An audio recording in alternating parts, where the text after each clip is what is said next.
Good morning बच्चों। मैं आज आप लोगों को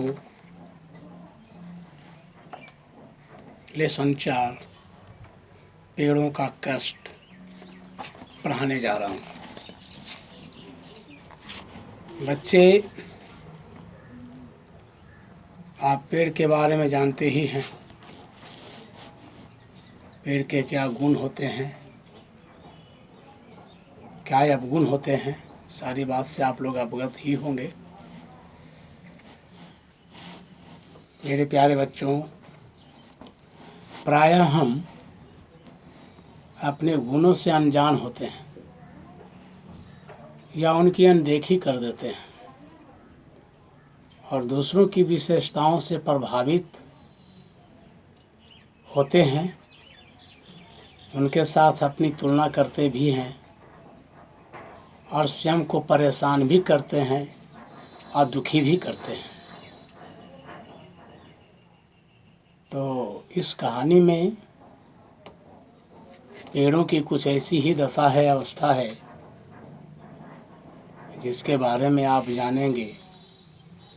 इससे आपके जीवन में सकारात्मक सोच का विकास होगा, कल्पना शक्ति बढ़ेगी, आत्मविश्वास पैदा होगा, उसका विकास होगा और आप अपने गुणों की पहचान कर समाज में उन्नत बन पाइएगा, समाज से सम्मानित होइएगा।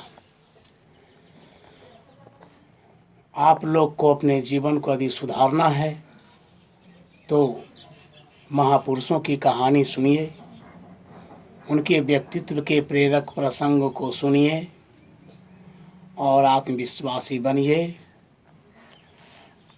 और अपना कार्य सरलता से कीजिए। मैं अब कहानी पढ़ूंगा, इसे सारांश समझें चाहे रीडिंग समझें, इसे आप वाच करेंगे और ध्यान से सुनेंगे।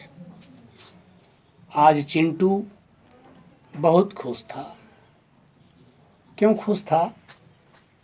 क्योंकि हर बार की तरह इस बार भी वह दिवाली मनाने अपने गांव गया हुआ था।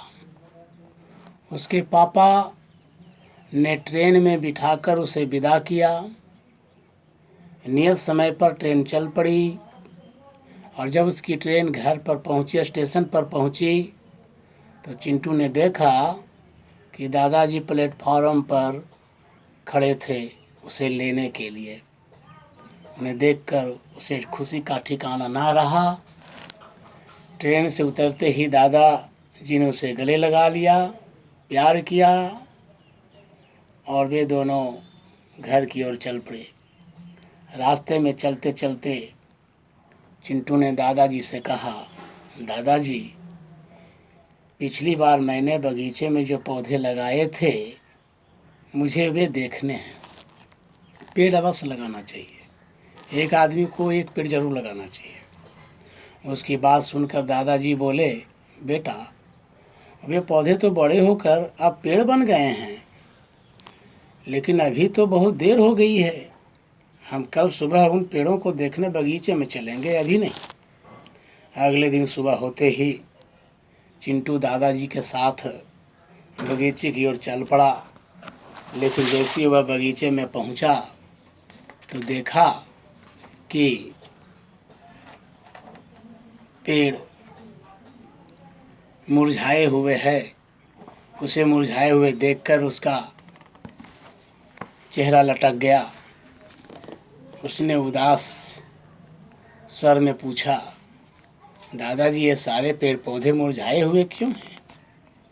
दादाजी भी बगीचे में लगे पेड़ की हालत देखकर हैरान रह गए। वे बोले, पता नहीं, मैं तो बहुत दिनों से बगीचा में आया ही नहीं। उन्होंने तुरंत माली को आवाज़ लगाई। माली आया और दादाजी ने उससे पूछा, हमारे बगीचे में सारे पेड़ मुरझाए क्यों हैं? क्या तुम ठीक से उसकी देखभाल नहीं करते? माली बोला, मालिक, मैं तो सभी पेड़ पौधों की देखभाल अपने बच्चों की तरह करता हूँ, लेकिन फिर भी न जाने क्यों ये मुरझाते रहे हैं। यह सुन करके चिंटू को बड़ा हैरानी हुआ, आश्चर्यचकित हुआ। दादाजी परेशान होकर बोले कि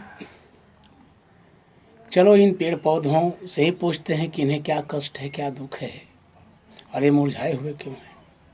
दादाजी नीम के एक पेड़ के पास गए, उस पर हाथ फेरते हुए बोले, नीम तुम बीमार से क्यों हो, तुम्हें क्या हुआ है।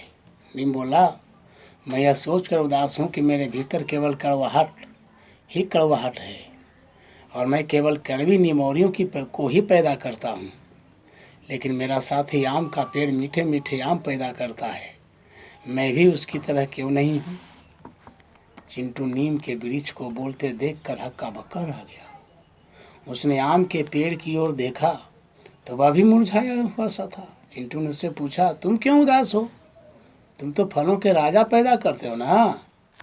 आम का वृक्ष बोला, तुम ठीक कहते हो, पर मैं भी गुलाब के पौधे की तरह सुगंध उत्पन्न करना चाहता हूँ, वह मुझसे अधिक अच्छा है, मैं उसकी तरह क्यों नहीं हूँ, यही सोचकर मैं दुखी हूँ। इसके बाद चिंटू दादाजी और माली अन्य मुरझाए पेड़ों पौधों के पास गए। जब उन्होंने उनकी उदासी का कारण पूछा तो उन्हें पता चला कि सभी वृक्ष अपनी तुलना दूसरे पेड़ों के साथ करके स्वयं को दुखी कर रहे थे। वे सभी किसी दूसरे पेड़ या पौधे की तरह बनना चाहते थे। बगीचे में घूमते घूमते चिंटू की नज़र एक हरे भरे पेड़ पर पड़ी जो बहुत प्रसन्न लग रहा था।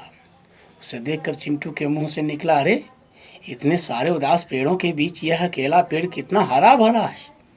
माली दादाजी से बोला, मालिक कहीं इसी पेड़ ने तो दूसरे पेड़ पौधों के मन में भ्रांति उत्पन्न नहीं कर दी, भटका तो नहीं दिया। इससे पहले कि दादाजी कुछ कहते चिंटू दौड़कर उस वृक्ष के पास गया और बोला, इतने उदास और मुरझाए हुए पेड़ों के बीच तुम अकेले इतने हरे भरे और प्रसन्न कैसे हो। वृक्ष बोला, मैं अपने गुणों और उपयोगिता के बारे में अच्छी तरह से जानता हूँ, मुझे स्वयं पर गर्व है और मैं अपनी तरह ही रहकर और बड़ा बनना चाहता हूँ, इसलिए मैं प्रसन्न और हरा भरा हूँ। कौन वृक्ष बोला, जो हरा भरा वृक्ष था। उस वृक्ष की बात सुनकर बगीचे में लगे अन्य पेड़ पौधों को अपनी गलती का एहसास हुआ और वे अपने गुणों को याद करने लगे। प्रसन्न चित्त होकर के सब बात सुन करके दादाजी भी सभी पेड़ पौधे से बोले, सुना तुमने, हम सबकी अपनी अपनी विशेषताएं होती है, हमें अपने गुणों पर गर्व होना चाहिए, घमंड होना चाहिए, अभिमान होना चाहिए, न कि दूसरों के साथ अपनी तुलना करके स्वयं को नष्ट कर देना चाहिए। उनकी बात सुन करके पेड़ पौधे बोले, हाँ दादाजी, आपसे हम भी अपने गुणों पर गर्व करेंगे और सदा प्रसन्न रहेंगे। उनकी बात सुन करके चिंटू प्रसन्न हो गया, खुश हो गया। दादाजी उसे समझाते हुए बोले, बेटा तुम भी हमेशा यह बात याद रखना और कभी दूसरों के साथ अपनी तुलना मत करना। याद रखो, यदि तुम अपना सम्मान, अपना इज्जत स्वयं नहीं करोगे तो दूसरे भी तुम्हारा सम्मान नहीं करेंगे। चिंटू बोला, दादाजी मैं समझ गया, मैं कभी भी दूसरों जैसा बनने की कोशिश करके अपना आत्मविश्वास कम नहीं होने दूंगा। तो बच्चे, इस कहानी से आपको शिक्षा मिलती है कि कभी भी व्यक्ति को सकारात्मक सोच रखना चाहिए, कल्पना में जीना चाहिए, आत्मविश्वास को कम नहीं होने देना चाहिए तथा अपने गुणों की पहचान करते हुए अपना सम्मान बनाए रखना चाहिए। बच्चे, कहानी समाप्त हुआ। अब मैं आपको इस प्रश्न का उत्तर थोड़ी देर में भेजता हूँ लिख करके, उसे आप फेयर कर लेंगे, याद करेंगे और जहाँ समझ में ना आवे वहाँ पर पूछेंगे। धन्यवाद।